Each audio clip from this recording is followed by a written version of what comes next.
I think I didn't do anything wrong, just a little innocent curiosity and some laughs with friends. But now there's a letter on my kitchen table from my husband's lawyer, and everyone's staring at me like I'm the villain. I never thought something so small would end up with me being sued. Before we dive deeper into this story, I have one small request. Please subscribe, drop a like, comment, and hit that hype button to boost this channel so more people can discover these incredible stories. Let me start from the beginning, because honestly, I still can't believe how blown out of proportion this whole thing has gotten. It was supposed to be a fun Friday evening. Elliot and I had invited his parents, Graham and Fiona, over for dinner, along with my best friend Carla and Elliot's cousin Sean, with his wife Leah. Our 9-year-old daughter Nora was upstairs doing homework, and the adults were relaxing in our suburban living room with wine and conversation. The evening started pleasantly enough. Graham was telling stories about his latest fishing trip, and Fiona was showing us photos from her garden club. But as the wine flowed, I found myself getting a bit bored with the mundane chatter. Elliot, as usual, was being his quiet, reserved self, barely contributing to the conversation, except for the occasional polite nod or brief comment. "You know what we should play?" I announced, setting down my wine glass with perhaps a bit too much enthusiasm. "A game. Something fun to liven things up." Carla perked up immediately. She's always been my partner in crime when it comes to stirring up excitement. "What kind of game?" she asked with that mischievous grin I knew so well. "Truth or dare. Never have I ever. Something with a bit of spice." I laughed, already feeling the buzz from the wine. I noticed Elliot shift uncomfortably in his chair. "Morwenna, maybe we should just—" "Oh, come on, Elliot," I interrupted, rolling my eyes. "Don't be such a stick in the mud. We're all adults here." That's when the idea hit me. I'd been reading this article online about how couples in long-term relationships often lose their spark because they stop being curious about each other. And honestly, Elliot and I had been feeling pretty stale lately. He was always buried in work, never really paying attention to me anymore. "Actually," I said, feeling clever, "I have an even better idea. What if we played a little comparison game? You know, just for fun." The room went quiet for a moment. Sean raised an eyebrow, looking intrigued. "What kind of comparison?" I giggled, feeling like I was being delightfully scandalous. "Well, you know how they say curiosity killed the cat. I've always wondered about family genetics. Like, which of the Haldane men has the most impressive attributes?" Fiona's wine glass stopped halfway to her lips. Graham cleared his throat loudly. But Sean, charming, confident Sean, just laughed. "Morwenna," Leah gasped, her cheeks turning red. "What? It's just a silly question," I defended, waving my hand dismissively. "I mean, we're all family here, practically, and everyone's always curious about these things, right? It's totally natural." Elliot's face had gone pale. "This isn't appropriate," he said quietly, his voice tight. "Oh, lighten up, Elliot," I said, feeling a familiar frustration with his uptight attitude. "It's just a joke. You're being way too sensitive." Carla, bless her heart, jumped to my defense. "Come on, it's just girl talk. We're not actually asking anyone to prove anything." But I was on a roll now, feeling like the center of attention in a way I hadn't in months. I mean, theoretically, if we were to rank the Haldane men— I glanced between Elliot, Graham, and Sean with exaggerated thoughtfulness. "That's enough," Elliot said, standing up abruptly. His chair scraped against the hardwood floor with an unpleasant screech. "I'm not doing this." Everyone stared as he walked out of the room. I heard his footsteps on the stairs, then the sound of his office door closing with a definitive click. "Well," I said, trying to laugh off the awkward tension, "I guess we know who's winning the most uptight category." Sean chuckled, but I noticed his eyes lingering on me with new interest. "Don't worry about him, Morwenna. Some people just can't handle a little fun." Fiona set down her wine glass with a sharp clink.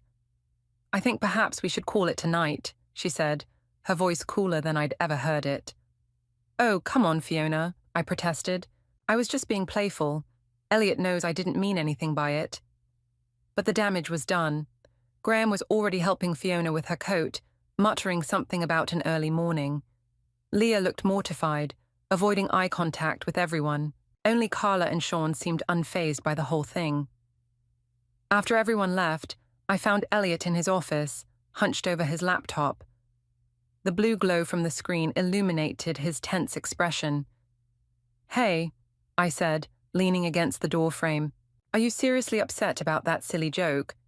He looked up at me, and I was surprised by the hurt in his eyes. "Silly joke? Morwenna, you just humiliated me in front of my family." "I did not. I was just being fun and spontaneous. You know, the things you used to like about me." I crossed my arms, feeling defensive. "It's not my fault you can't take a joke anymore." Elliot stared at me for a long moment, then turned back to his laptop. "Just leave me alone, okay?" I started to argue, but something in his tone stopped me. Instead, I huffed and went to bed, convinced that he'd get over it by morning, like he always did. But when I woke up, Elliot was already gone. His coffee cup sat in the sink, and there was no note. Unusual for him, since he always left me little messages about his day. I tried to push away the nagging feeling that maybe, just maybe, I had pushed things too far this time. By the next week, I'd almost forgotten about the whole incident. Elliot had been polite but distant, which wasn't entirely unusual. He went through phases where work stressed him out, and he became withdrawn. I figured he just needed time to get over his bruised ego. I was meeting Carla and Leah for our usual Tuesday coffee at the local cafe, a cozy little place called the Daily Grind that served as the unofficial gossip hub of our neighborhood. The three of us had been meeting here every week for 2 years, ever since Leah and Sean moved to town. "So," Carla said, sliding into our usual corner booth with a wicked grin, "are we going to talk about Friday night or what?" Leah shifted uncomfortably in her seat, wrapping her hands around her coffee mug like it was a shield. "I really don't think we should—" "Oh, come on," I interrupted, settling in beside Carla. "It was harmless. Elliot's just being dramatic about the whole thing." "Harmless?" Leah's voice pitched higher. "Morwenna, you basically asked us to rate our husbands' private parts in front of the whole family." I waved my hand dismissively. "I didn't ask anyone to actually do anything. It was just a hypothetical question." "A silly game," Carla leaned forward conspiratorially. "But seriously, though, have you ever wondered? I mean, they're cousins, so there might be some family resemblance." "Carla!" Leah looked scandalized. "What? We're all thinking it now." Carla laughed. "Morwenna opened Pandora's box, and now I'm genuinely curious." I felt a little thrill at being the one who'd started something so deliciously scandalous. "Right? I mean, it's totally natural to wonder about these things. Everyone does it." "Not everyone announces it at family dinner," Leah muttered. My phone buzzed with a text message. I glanced down and saw it was from Elliot's sister, Sarah. "What the hell is wrong with you? Mum called me crying because you humiliated Elliot in front of everyone. This needs to stop." I showed the message to Carla, rolling my eyes. "See? Everyone's being so dramatic. It was one little comment." "Maybe you should apologize," Leah suggested quietly. I know Sean was embarrassed too. "Apologize for what? Having a sense of humor?" I scoffed. "Honestly, the Haldane family needs to learn to lighten up. They're all so uptight and proper all the time." Carla nodded enthusiastically. "Exactly. Life's too short to walk around with sticks up your asses all the time." "I mean," I continued, warming to the topic, "it's not like I was asking anything that unreasonable. Couples talk about this stuff all the time, and between you and me, Elliot's always been a bit insecure about certain things. Maybe that's why he overreacted." Leah's face went pale. "Morwenna, you can't just—" "What? Share with my friends?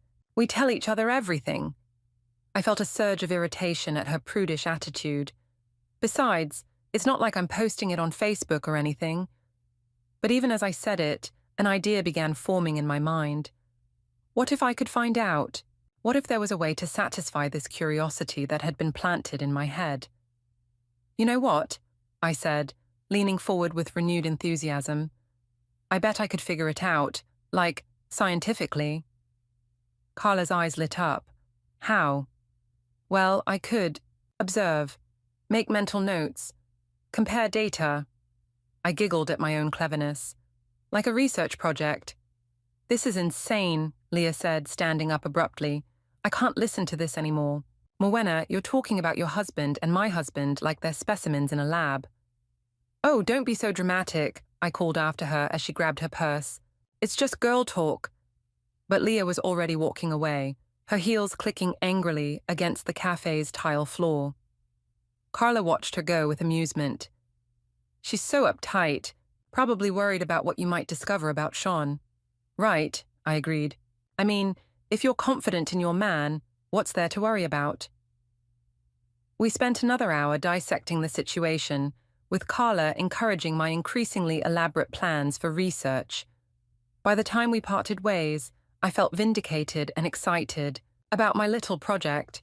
That evening, as I was getting ready for bed, my phone buzzed with a text from an unknown number. When I opened it, I realized it was Sean. Hey, got your number from the family group chat. Wanted to check if you're okay after all the drama. Let's talk later. I know something you'd like to hear. I stared at the message, feeling a flutter of excitement mixed with something I couldn't quite identify.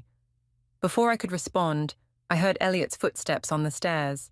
I quickly closed the message and set my phone on the nightstand, but not before I noticed that my tablet was open on the bed beside me, displaying our family group chat.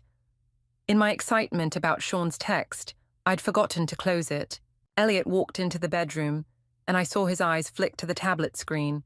His expression didn't change, but something in his posture shifted almost imperceptibly. How was coffee with the girls? He asked, his tone carefully neutral. Fine, I said, perhaps a bit too quickly. Just the usual gossip. He nodded and headed to the bathroom. I heard the water running, and when he came back out, I was pretending to read a book, but out of the corner of my eye, I saw him quietly pick up his phone and take a picture of something. When I looked over, the tablet was still open to the group chat, and I realized with a sinking feeling that our entire conversation about Friday night was visible on the screen. But Elliot didn't say anything. He just got into bed, turned off his lamp, and lay with his back to me. I stared at the ceiling for a long time that night, wondering why I suddenly felt like I was standing on the edge of a cliff I hadn't noticed before. Sean's text message haunted my thoughts for the next few days. Every time I looked at it, I felt that same flutter of excitement mixed with something darker. Anticipation, maybe, or the thrill of potential danger. Elliot had been even more distant since our coffee shop conversation. He left for work earlier, came home later, and when he was home, he spent most of his time in his office or playing with Nora. It was like I'd become invisible in my own house. By Thursday, I couldn't stand it anymore. I texted Sean back, "What did you want to talk about?" His response came within minutes. "Not over text. Can you meet me tomorrow? Leah's working late." I knew I shouldn't. Even in my frustrated state, some part of me recognized that meeting my husband's cousin alone, especially after the tension of the past week, was crossing a line. But Elliot's cold shoulder treatment was wearing on me, and I felt justified in seeking out someone who actually wanted to talk to me. "Where?" I typed back. "My place. 3 p.m.? I stared at the message for a long time before finally typing, "Okay." The next afternoon, I found myself standing on Sean and Leah's front porch, my heart pounding with nervous energy. Their house was similar to ours, suburban, well-maintained, the kind of place that screamed respectable family life. But as Sean opened the door with that charming smile of his, it felt like I was entering entirely different territory. "Morwenna," he said, stepping aside to let me in. "Thanks for coming. I wasn't sure you would." "Well, you said you had something I'd want to hear," I replied, trying to sound casual despite the butterflies in my stomach. He led me to the living room, and I couldn't help but notice how different it felt from my own house, where Elliot and I had family photos and Nora's artwork covering every surface. Sean and Leah's place felt more like a showroom, perfectly coordinated but somehow cold. "Can I get you something to drink?" he asked. "Wine? Coffee?" "Wine sounds good," I said, settling onto their cream-colored sofa. He returned with 2 glasses of red wine and sat beside me, Closer than strictly necessary, I noticed. So, I said, taking a sip of wine to calm my nerves, what's this mysterious thing you wanted to tell me? Sean's eyes sparkled with mischief. Well, first, I wanted to say that I thought your little game the other night was hilarious. Everyone else was being so uptight about it. I felt a surge of validation. Thank you. Finally, someone with a sense of humor. Elliot's always been too serious, Sean continued, moving slightly closer. Even when we were kids, never could take a joke. Tell me about it, I said, rolling my eyes. Sometimes I feel like I'm married to a robot. Everything has to be so proper and controlled all the time. That must be frustrating, Sean said, his voice dropping to a more intimate tone.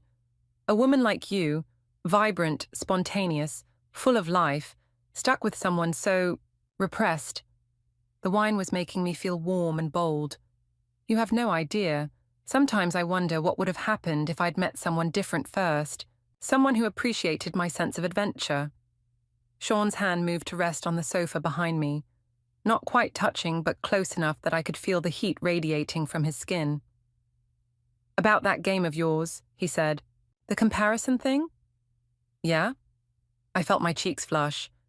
Well, let's just say that if you ever wanted to satisfy that curiosity, I wouldn't be opposed to helping with your research. The words hung in the air between us, loaded with implication. I knew I should laugh it off, make a joke, change the subject. Instead, I found myself leaning closer. Is that so? I heard myself say. What happened next felt like it was happening to someone else, like I was watching a movie of my own life as Sean's hand moved to cup my face, as he leaned in to kiss me, as I kissed him back instead of pulling away. It was wrong. I knew it was wrong, even as it was happening, but it also felt exciting and dangerous and alive in a way I hadn't felt in years. When we finally broke apart, I was breathing hard and my heart was racing. Morwenna, Sean said, his voice husky, I've been thinking about you since that night, about what you said. We shouldn't, I whispered, but even as I said it, I wasn't pulling away. Why not? He asked. When was the last time Elliot made you feel desired? When was the last time he really saw you? The questions hit too close to home. When was the last time Elliot had looked at me the way Sean was looking at me right now? When had we last had a real conversation that wasn't about schedules or household logistics? He doesn't appreciate you, Sean continued, doesn't see how incredible you are. And in that moment, feeling desired and appreciated and seen, I made a choice that would change everything. 2 weeks later, we were at Graham and Fiona's house for their annual summer barbecue. It was a beautiful Saturday afternoon, and the whole extended family was there. Aunts, uncles, cousins, and their kids running around the backyard. I should have been enjoying myself, but I felt on edge. Sean and I had been texting constantly since that first afternoon, meeting whenever we could manage it. The thrill of the secret was intoxicating, but it was also making me paranoid. Every time Elliot looked at me, I wondered if he suspected something. Every time Leah made conversation, I felt guilty, but then Sean would catch my eye across the yard and smile, and all those worries would fade away. Morwenna, dear, could you help me with the salad? Fiona called from the kitchen. I followed her inside, grateful for something to do with my hands. But as I started chopping vegetables, I noticed that Fiona kept glancing at me with an expression I couldn't quite read. Is everything all right with you and Elliot? She asked finally. My knife paused mid-chop. Of course. Why would you ask that? You just seem distant lately. At dinner last week and today, you barely spoke to each other. I forced a laugh. We're fine, Fiona. Just busy with work and Nora and everything. You know how it is. But Fiona wasn't buying it. Morwenna, I've known my son for 34 years. He's been different lately. Quieter, more withdrawn. And you... She paused, choosing her words carefully. You seem like your mind is elsewhere. Before I could respond, Sean appeared in the kitchen doorway. Ladies, need any help in here? I felt my cheeks flush, and I saw Fiona's eyes narrow as she looked between us. We're fine, thank you, Fiona said coolly. But Sean didn't leave. Instead, he moved closer to where I was working, close enough that his arm brushed against mine as he reached for a beer from the refrigerator. "Great party, Aunt Fiona," he said. "Morwenna and I were just saying how nice it is when the whole family gets together like this." I felt trapped between them, Fiona watching me with growing suspicion, and Sean standing so close I could smell his cologne. "Yes," I managed to say. "Very nice." When Sean finally left, Fiona turned to me with a look that made my stomach drop. "Morwenna," she said quietly, "I hope you know what you're doing." That night, after we got home and put Nora to bed, I found a note on my pillow. "We need to talk. Don't delete anything." My phone immediately buzzed with a text from Elliot. "I know." I stared at the messages, my hands shaking. The wine from dinner suddenly felt like acid in my stomach. From downstairs, I could hear Elliot moving around in his office, the sound of papers shuffling and drawers opening and closing. For the first time since this whole thing started, I realized that I might have made a terrible mistake. The confrontation I'd been dreading never came. Instead, Elliot became even more distant, which somehow felt worse than if he'd just yelled at me. He was polite, civil even, but there was a coldness in his eyes that I'd never seen before. I tried to convince myself that maybe I was imagining things. Maybe he didn't actually know anything concrete. Maybe I could still fix this somehow. But then Nora's teacher, Mrs. Rodriguez, called and asked for a parent conference. "Is everything all right at home?" she asked when Elliot and I sat across from her in the small classroom after school hours. "Nora's been very withdrawn lately. Her grades are slipping, and she seems anxious during class." I felt Elliot's eyes on me, but when I looked at him, his expression was unreadable. "We've been having some stress at home," he said carefully. "Work pressures, family issues. Nothing that affects Nora directly." Mrs. Rodriguez nodded sympathetically. "Children are very sensitive to tension, even when adults think they're hiding it well. Has there been any major changes in routine? Arguments? Anything that might be affecting her sense of security?" The weight of guilt settled on my chest like a stone. I thought about all the times I'd been distracted lately, all the secret phone calls and text messages, all the evenings I'd spent thinking about Sean instead of focusing on my daughter. "We'll work on it," I said quietly. But instead of working on it, I found myself doubling down on my justifications. That evening, when Carla called to check in, I unloaded all my frustrations. "He's being so cold and distant," I complained, pacing around my kitchen while Elliot helped Nora with homework in the living room. "Like, if he's so unhappy with our marriage, maybe he should try actually participating in it instead of just sulking." "What do you mean?" Carla asked. "I mean, when was the last time he initiated anything romantic? When did he last plan a date night, or even just ask about my day like he actually cared about the answer?" I was working myself up now, feeling more and more justified in my choices. "A woman has needs, Carla, emotional needs. If he can't meet them, then maybe he shouldn't be surprised when someone else does."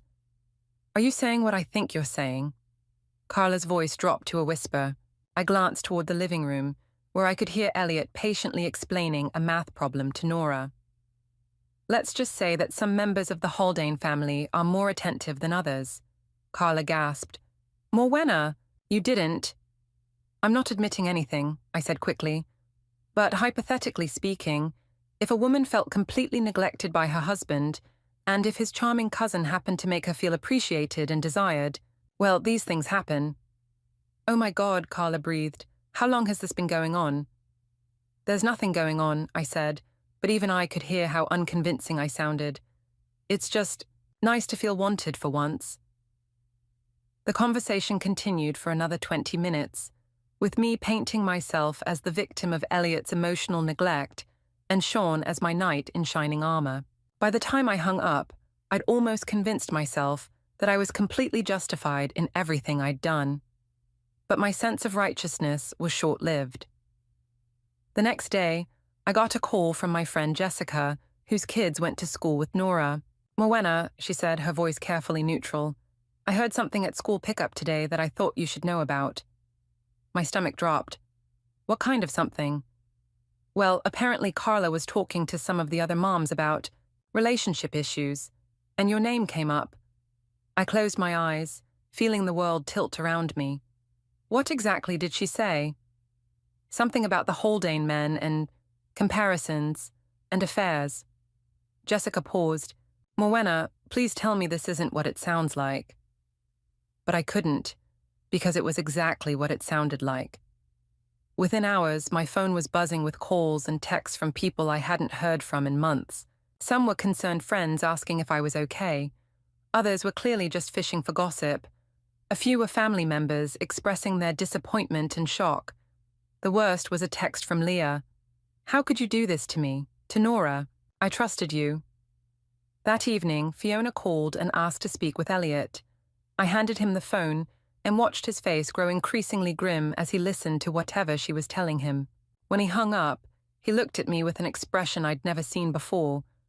Not anger exactly, but something colder and more final. The whole family knows, he said quietly. About you and Sean. About what you've been saying about me, about our marriage, about our private life. I felt like I was drowning. Elliot, I can explain. Can you? He interrupted. Can you explain why you've been telling people that I'm inadequate, that I don't satisfy you, that you've been conducting some kind of sick comparison study involving my family members? It wasn't like that, I protested, but the words sounded hollow even to me. Then what was it like, Morwenna? His voice was getting louder now, and I could hear the pain underneath the anger.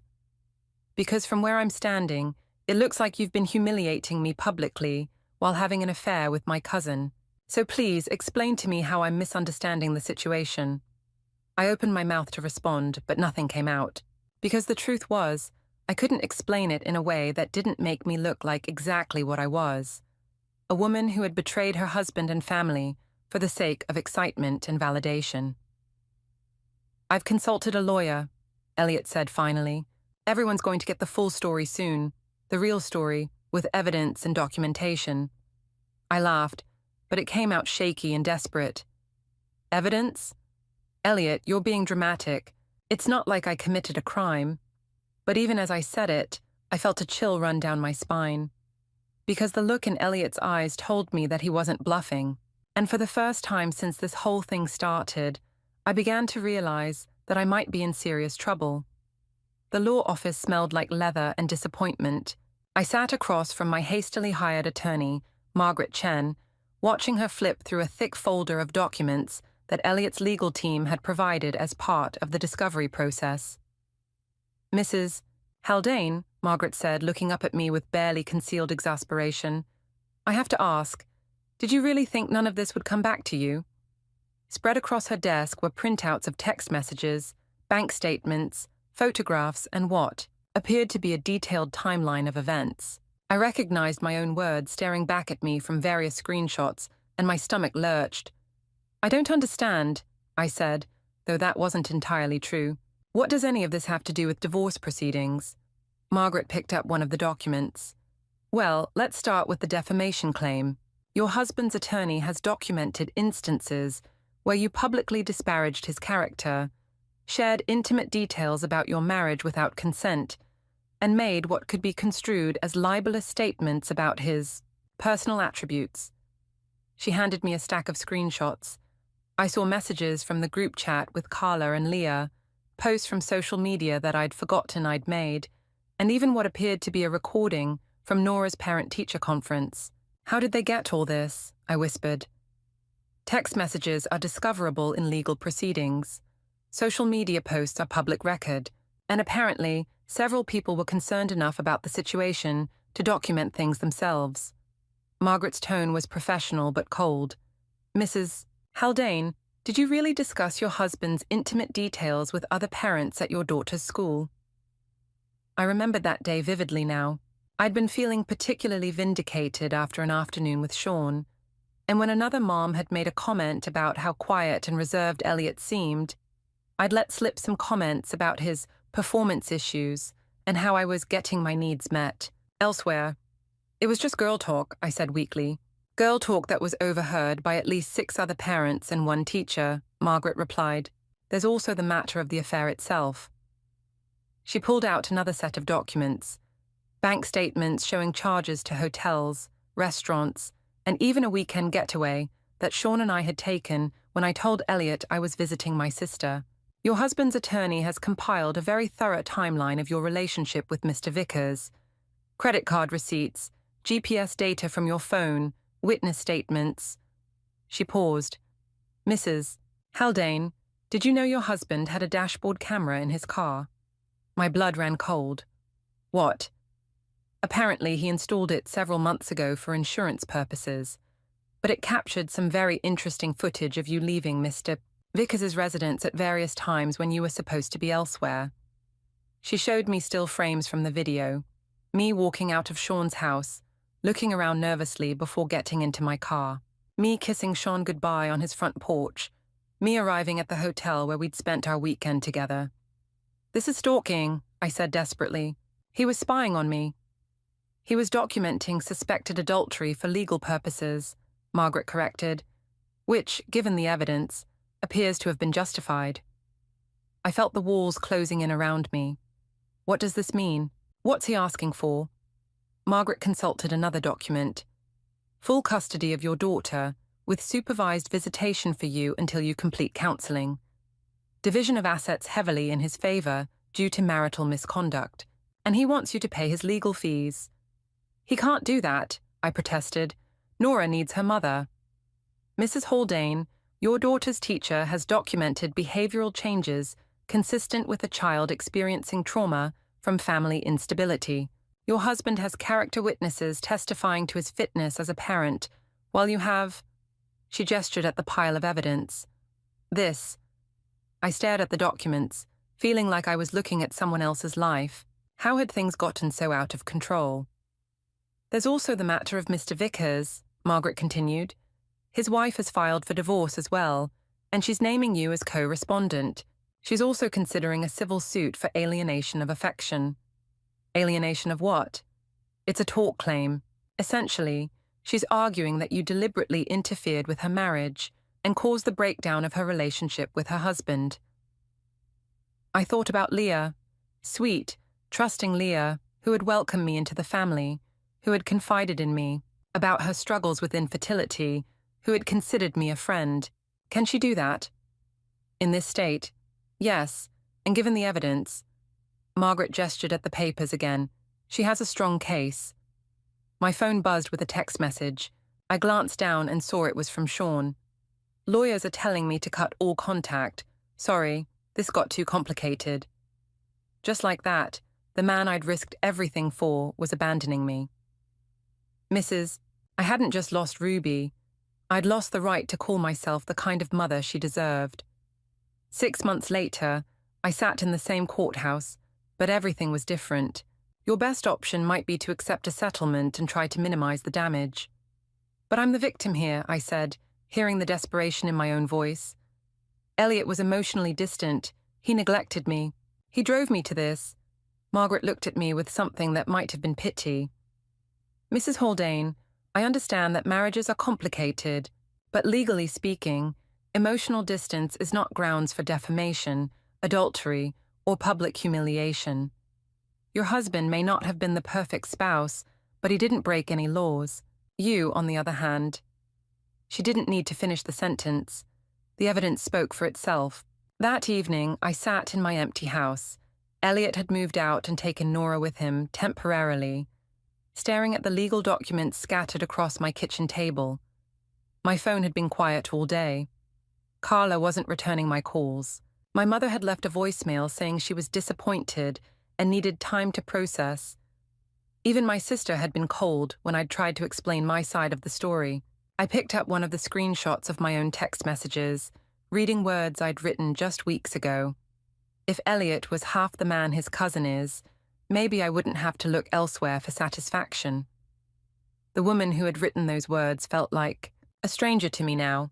She seemed so confident, so justified in her choices. She had no idea that every word was being documented, that every decision was leading her toward this moment of complete isolation. My phone buzzed one more time. It was a text from my lawyer. Court date set for next month. We need to discuss your response strategy ASAP.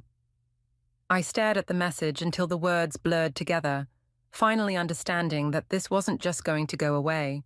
This wasn't something I could laugh off or explain away or blame on someone else. This was Judgment Day, and I was going to have to face the consequences of every choice I'd made. The courthouse felt like a monument to my own destruction. Every echo on the marble floors reminded me how far I'd fallen.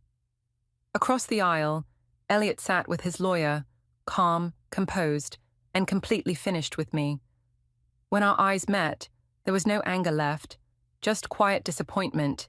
His attorney presented everything: hotel receipts, messages, recordings, witness statements, even a conversation I'd forgotten about, where my own voice mocked Elliot's limitations. The silence that followed was unbearable. By the time Judge Williams delivered her ruling, I already knew the outcome. Elliot got primary custody of Nora, the house, most of our assets. I was ordered to pay legal fees and attend counseling before seeing my daughter unsupervised. When it ended, Elliot paused beside me. "I hope you find whatever it was you were looking for," he said, "but I hope it was worth what it cost our daughter." 3 months later, I sit in a small apartment across town, writing this for court-ordered counseling. Nora visits every other weekend, but she barely talks. Elliot is polite but distant. Sean never called again. I still tell myself I wasn't a bad person, just lonely, neglected, desperate to feel wanted.